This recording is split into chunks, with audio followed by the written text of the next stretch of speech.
Ketua Pembina GNPF MUI, Habib Rizik Syihab memberikan garansi bahwa aksi yang akan dilakukan ratusan ribu massa umat Islam pada tanggal 4 November mendatang bukanlah aksi pemaksaan kehendak dan juga bukan bersifat merusak. Aksi bela Islam 4 November esok adalah aksi damai untuk penegakan dan keadilan hukum. Ini ditegaskan saat konferensi pers di Bilangan Jakarta Selatan, Selasa malam di hadapan awak media. Jadi sebagaimana tadi sudah kami sampaikan bahwa seluruh para tokoh yang tergabung dalam gerakan nasional mengawal fatwa MUI sudah bertekad dan sudah menyerukan kepada umat Islam bahwa gerakan aksi besok damai dan merupakan jihad konstitusional untuk bela agama dan negara, dan tidak ada sedikit pun niatan, apalagi rencana, niatan saja tidak ada, apalagi rencana untuk melakukan kerusuhan atau melakukan apa yang disebut chaos. Nah, ini sudah kami sampaikan kepada petugas keamanan, kepada Kapolda, kepada Pangdam. Karena itu kami menyerukan kepada TNI maupun Polri untuk tidak melakukan tindakan represif, yaitu terhadap peserta aksi. Andai kata di tengah peserta aksi ada provokator-provokator yang coba memprovokasi, maka satgas-satgas kami yang akan mengambil tindakan terlebih dahulu. Nah, jadi tidak petugas keamanan, satgas-satgas kami yang akan mengambil tindakan terlebih dahulu. Intinya kami sudah bertekad bahwa ini adalah aksi damai, aksi damai. Nah, tapi terus terang, kalau andai kata kami, mudah-mudahan tidak terjadi, diperlakukan dengan represif, terjadi kezaliman, penganiayaan terhadap masyarakat sipil, tentu kami wajib untuk melakukan bela diri. Nah itu, tapi mudah-mudahan besok akan berlangsung damai, aman, tenang. Kalaupun harus ada people power yang tenang. Kalaupun ada revolusi, revolusi damai tanpa pertumpahan darah. Namun demikian, Habib Rizik Syihab mengatakan bahwa tidak menutup kemungkinan adanya pihak tertentu yang mencoba memecah belah massa dengan melakukan kerusuhan. Atas dasar itulah, Habib Rizik Syihab mengajak massa aksi damai bela Islam untuk meluruskan niat. Sementara itu, Ketua Gerakan Nasional Pengawal Fatwa MUI Kiai Haji Bakhtiar Nasir menjamin aksi damai bela akan berlangsung damai. Kiai Haji Bakhtiar Nasir menegaskan bahwa aksi soal kasus dugaan penistaan agama yang dilakukan Basuki Cahayapurnama atau Ahok sebagai awalan. Ia menambahkan akan menggerahkan sekitar 200.000 massa dari berbagai penjuru Nusantara yang akan ikut aksi damai esok.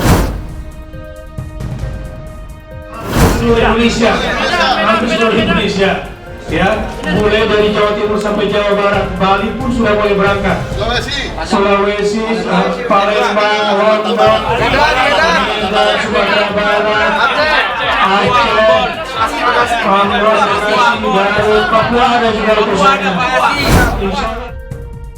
Menanggapi berbagai tudingan bahwa aksi tersebut bernuansa politik, Bakhtiar dengan tegas menampik dugaan tersebut.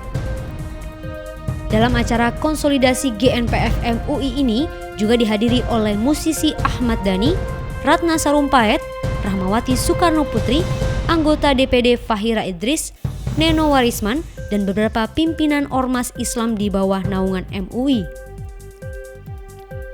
Pimpinan GNPF MUI sendiri terdiri atas Kiai Haji Bakhtiar Nasir selaku ketua, Kiai Haji Misbahul Anam, dan Kiai Haji Muhammad Zaitun selaku wakil ketua.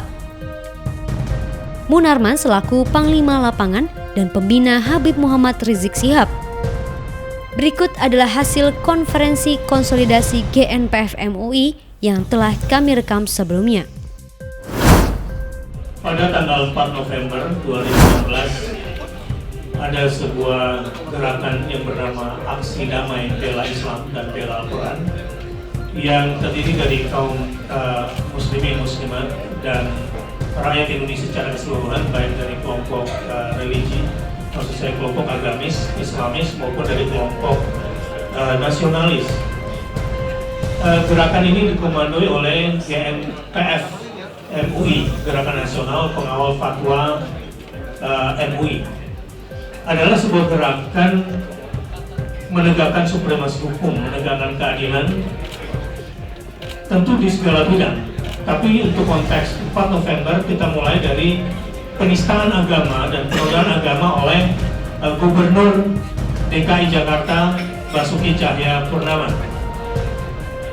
Target daripada aksi damai 4 November besok ini adalah agar kepolisian tegas menegakkan hukum dan menangkap Basuki Cahayapurnama, dan berharap agar Presiden Jokowi tidak mengintervensi hukum dan menyerahkan hukum sepenuhnya kepada pihak keamanan.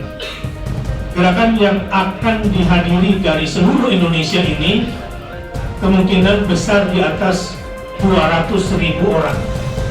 Walaupun izin kami minimal 100.000, tapi boleh jadi lebih dari itu, karena kami menangkap ribuan dari berbagai daerah sekarang sudah mulai datang ke Jakarta dengan ongkos masing-masing. Rute yang akan kita lalui dari Masjid Istiqlal, sholat Jumat berjamaah, lalu berjalan menuju Balai Kota, dan kemudian menuju Merdeka Barat lewat Patung Kuda, kemudian sampai ke depan Istana Presiden, dan kita akan orasi. Bersama saya ada Habib Rizik sebagai pembina dan saya Baktiar Hasan sebagai ketua. Ada Wakil Muhammad Zaitun dan Kiai juga Misbahul Anam. Ada Pak Muhammad Al-Fatah juga sebagai tim lapangan, dan panglima lapangan kita adalah Pak Murnarman, dan seluruh tokoh yang ada di belakang kami adalah pelaku pembina. Sedikit saya tambahkan, kalau hukum tidak ditegakkan, kalau penista agama dibela dan dilindungi oleh Presiden, maka Presiden melakukan pelanggaran konstitusi. Dan kalau itu terjadi, maka kekuatan rakyat akan mendorong DPR maupun DPD untuk mengangkat persoalan ini ke sidang istimewa MPR RI, di mana Presiden harus mempertanggungjawabkan tentang pelanggaran konstitusinya. Karena penista agama nggak boleh dilindungi, penista agama nggak boleh dibela, penista agama harus diproses. Dan untuk menentukan apakah yang bersangkutan itu bersalah atau tidak bersalah, itu urusan pengadilan. Itu bukan tugas polisi, itu bukan tugas kejaksaan. Yang jelas sekarang saksi sudah lengkap, saksi ahli sudah lengkap, kemudian pemeriksaan saksi-saksi fakta juga sudah cukup, uji daripada alat bukti di laboratorium forensik sudah berjalan, semua itu sudah cukup. Proses ini harus berjalan. Proses ini harus berjalan dari kepolisian ke kejaksaan sampai ke pengadilan. Kalau ternyata ke depan Bapak Presiden melindungi pelanggar hukum, itu merupakan pelanggaran konstitusi yang sangat berbahaya. Dan kita akan menggunakan kekuatan rakyat untuk mendorong sidang istimewa MPR RI meminta pertanggungjawaban Presiden. Dari Jakarta, tim Rasil News melaporkan.